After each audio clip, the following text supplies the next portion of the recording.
بسم الله الرحمن الرحيم. سأل سائل بعذاب واقع للكافرين ليس له دافع من الله ذي المعارج. تعرج الملائكة والروح إليه في يوم كان مقداره 50,000 سنة فاصبر صبرا جميلا إنهم يرونه بعيدا ونراه قريبا يوم تكون السماء كالمهل وتكون الجبال كالعهن ولا يسأل حميم حميما يبصرونهم يود المجرم لو يفتدي من عذاب يومئذ ببنيه وصاحبته وأخيه وفصيلته التي تؤويه ومن في الأرض جميعا ثم ينجيه كلا إنها لظى نزاعة للشوى تدعو من أدبر وتولى وجمع فاه وعى إن الإنسان خلق هلوعا إذا مسه الشر جزوعا وإذا مسه الخير منوعا إلا المصلين الذين هم على صلاتهم دائمون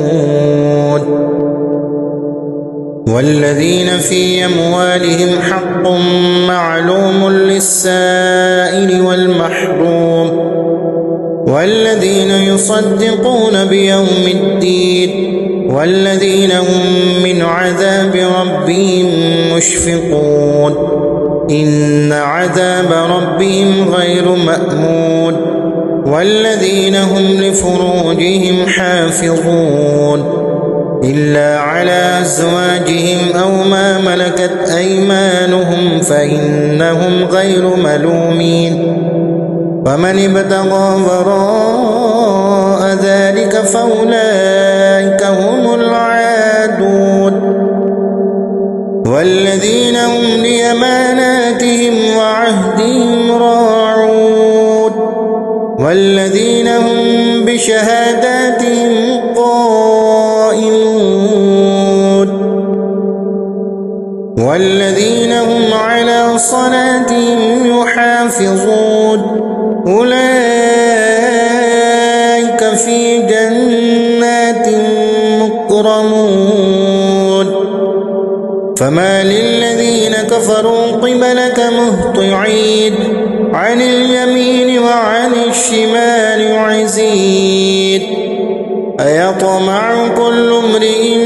منهم أن يدخل جنة نعيم كلا إنا خلقناهم مما يعلمون